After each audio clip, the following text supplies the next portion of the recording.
Welcome to this video. My name is Alex and today I want to talk about how I met Sadhguru here in Berlin. And that was almost exactly 1 month ago at an event which is a part of his Safe Soil movement and his journey that he's currently undertaking, where he's visiting, I think, 27 cities across different countries in 100 days, riding on a motorcycle, and where he wants to spread the message about soil extinction, how we can protect soil, and overall the importance of soil and how we may not or how we may deal with soil in the coming years and from now on. So in this video I will talk a little bit how I feel about Sadhguru, what my thoughts are on him and what he does. Then I will talk about the event in particular, like how I experienced everything, the atmosphere at the event, the other people that were there, seeing Sadhguru in real life. And then I will also talk a little bit about the Safe Soil movement and soil in general and what's going on right now with soil.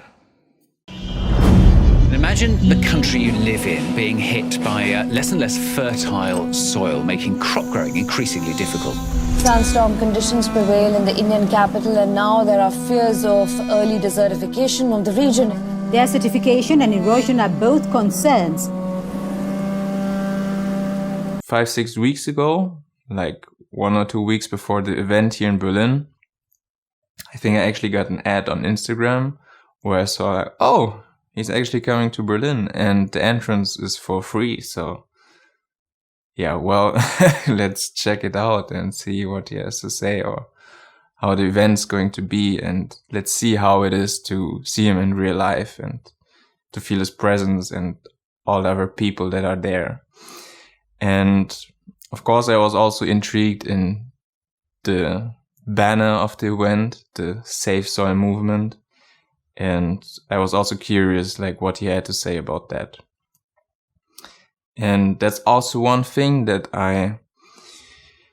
you could say I admire about Sadhguru, or I really respect about him, that he teaches about consciousness, about awareness, about being more present, about obliterating your boundaries and expanding your identity, which is personal work or inner engineering as he calls it. But he also uses a lot of his time and energy to talk about global and environmental issues. For example, he has this thing called Kurvey calling. I think that's what it's called.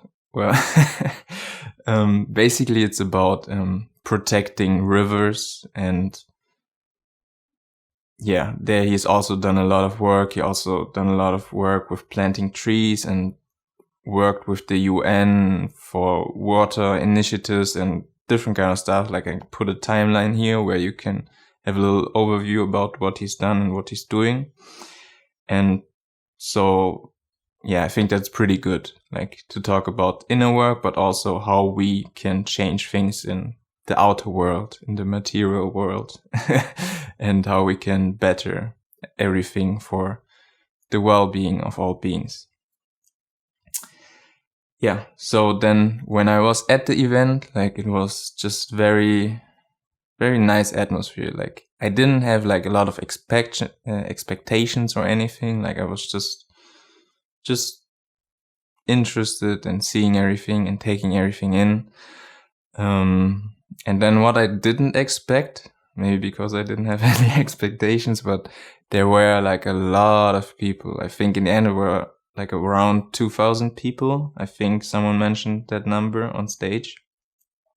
So when I arrived there, like it was at the Berlin Central Hotel at the Tiergarten or Animal Garden. Like it's an old zoo or very big green place in Berlin, and the hotel's next to it, like pretty much in the center of Berlin. But anyways, when I arrived there, like there was like a huge line of people, like maybe 300, 400 meter long line of people waiting to get inside. But I already booked my ticket basically, on my reservation online, so didn't need to worry about anything. And I was there like 1 hour early. But overall, like the people were very genuine. Like there were a lot of volunteers, and most of them had like just very positive aura or just vibes. Like all of them just made a very genuine impression on me, and very good or healthy impression, like just positive, just nice. And also like the other people that were attending the event, like they were mostly very positive and uplifting. And then when I got inside of the event and like inside of the huge conference room, like there was music playing on stage from some volunteers, and that was very beautiful, and it was also uplifting. And then sitting there with all the other people, and then the time getting closer and closer to the appearance of Sadhguru and his talk, like it just all felt very natural, and I think just was like beautiful just to be there. And then like it's pretty funny because like before Sadhguru came on stage, like there was a woman talking about everything you need to know, and she also said that like Sadhguru maybe like he will walk through the crowd, and then she said it's not allowed to touch his feet, which is nothing I wanted to do or anything, but I guess there are people who would like to do that. And it just was very funny, like that she needed to mention that. But then when Sadhguru came out, like here was a stage, and then he came like from the upper right corner and walked down. Like it was interesting to see the reaction of all the people, and like the excitement and the cheering and just the happiness of everyone, like to see him. I was like a little bit more calm myself, like just was taking everything in. Like I wasn't like too cheerful or anything. Like it was cool to see him, but like it doesn't need to be like a super special thing. Like he's just a nice, cool human being.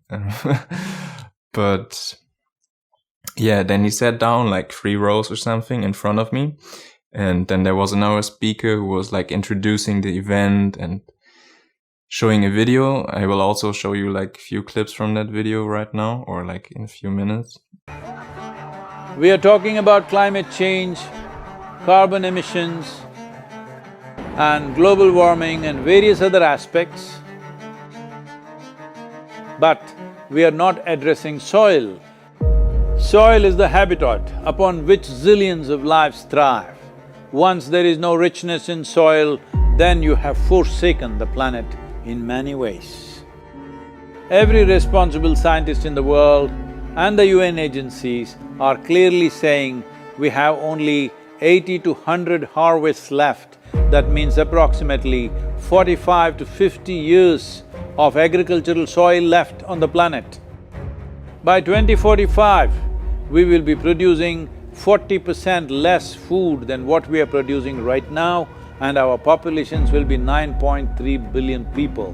The food shortages that could manifest in the next 25 years, the consequences of that is unimaginable. Civil wars will unfold across the world once there is food shortage. What we are facing now is soil extinction. Why is soil becoming extinct? Where is it going away? What is happening to our soil?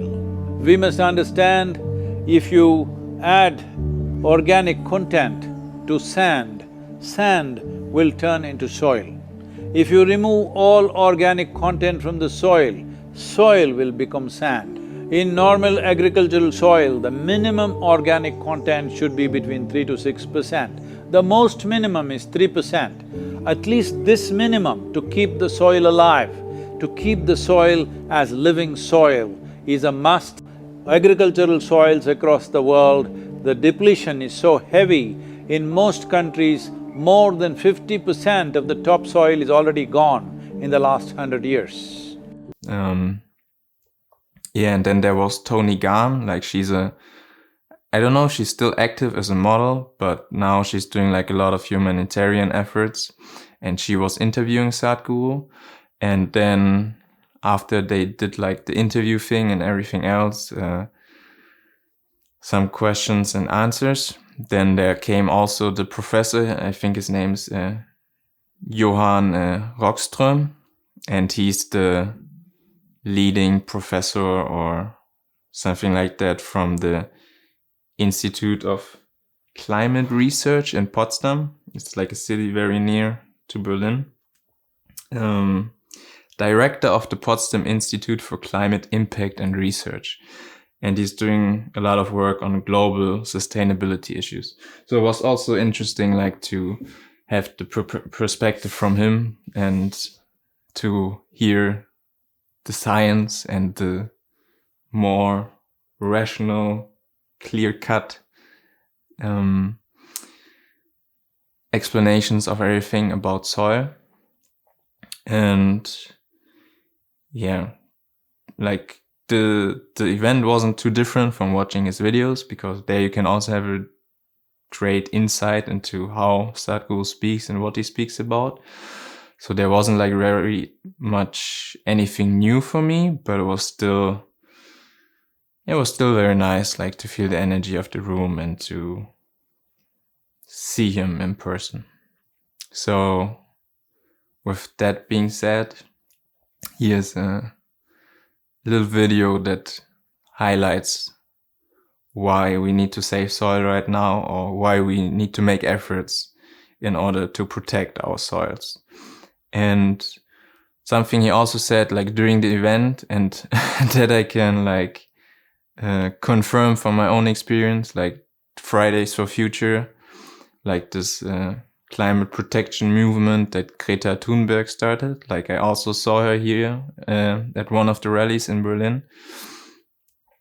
Like at those gatherings or movements, like two things. Like people don't generally talk a lot about soil. It's mostly everything just about like fossil fuels and how we can reduce the emissions.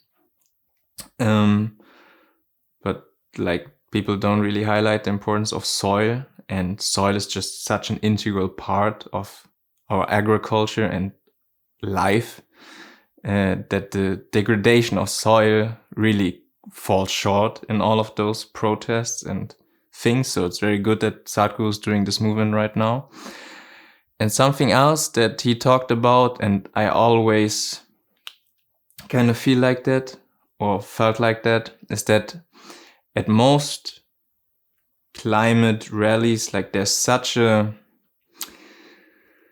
almost hate towards people who are not doing the right thing, or who are not working against climate change, or even facilitating climate change. And that's understandable, of course. Like if someone does something bad and impacts your health and your livelihood, that's not so pleasant. But I just always feel like this, like it doesn't help anybody if we are so if we're so extremely negative. Like it really repels people. See, I'm not trying to approve or disapprove anybody, but I personally don't believe in simply accusing people, because solutions will not come out of this. This I learned long time ago. When I was 16 years old, I was angry with everything in the universe, all right? I was angry with the political system, social systems, family situations, religion, caste and creed, injustice that's happening. I was angry with everything. But then I realized at a certain point that you can produce much more results in the world with acceptance and appreciation rather than simply toxic criticism. This I realized long time ago, and I will not go back because I've seen that. I've seen that within myself. What damage it caused to me and everybody around me, being angry all the time about something. And with all of that being said, with all of that being mentioned, I think it's also important to highlight animal agriculture, and that's something also Sadhguru didn't mention and also the professor did not mention. Because right now, from all the agriculture we're doing, I can put a chart here, sources in the description, 70% of all the farming we do is for animal food. But when we look at it from plants, the same amount of plants that would feed like one cow would otherwise feed like 40 humans. So it's a very ineffective approach to how we approach food, how we deal with food. And also all the animal agriculture, it's also very, just tiring for the soil. Because all the soy which needs to be planted in order to give that to the animals, which is 95% of all the soy production, and just 5% of that goes to humans. For example, also one of the main driving factors of deforestation in the Amazon rainforest, which is now at a tipping point where it no longer consumes carbon, but it actually produces more carbon than it consumes, which is horrible. Those are just a few things to mention where even without considering the ethical issues, the water consumption from animal agriculture and the plant consumption and the ineffectiveness in the returns that produces, like, it's not really worthwhile. And there's a study which has been the most extensive study with the most extensive research on animal agriculture and the plant-based diet from the University of Oxford, which was conducted like 2 or 3 years ago, I think. That study came to the conclusion that living plant-based lifestyle is the single most effective thing you can do to protect the environment. So I think if we talk about environmental issues, then of course we need to talk about fossil fuels, we need to talk about soil, but I think we also need to talk about animal agriculture and how it affects our planet. So that's a lot. I will see how I cut this video because I have a lot of material and a lot of things that I recorded. But I think it's enough for this video. Maybe Sadhguru is also in your city sometime soon. Then you can maybe also see him and get an impression for yourself and learn about all these things I couldn't all mention in this video about soil. And yeah. If you're new to this channel, feel free to subscribe. I talk a lot about meditation, yoga, and all of those things. Also a little bit about veganism and environmental issues. And yeah, if you like this video, feel free to share it, give it a thumbs up. And yeah, with that being said, thank you for watching and see you soon.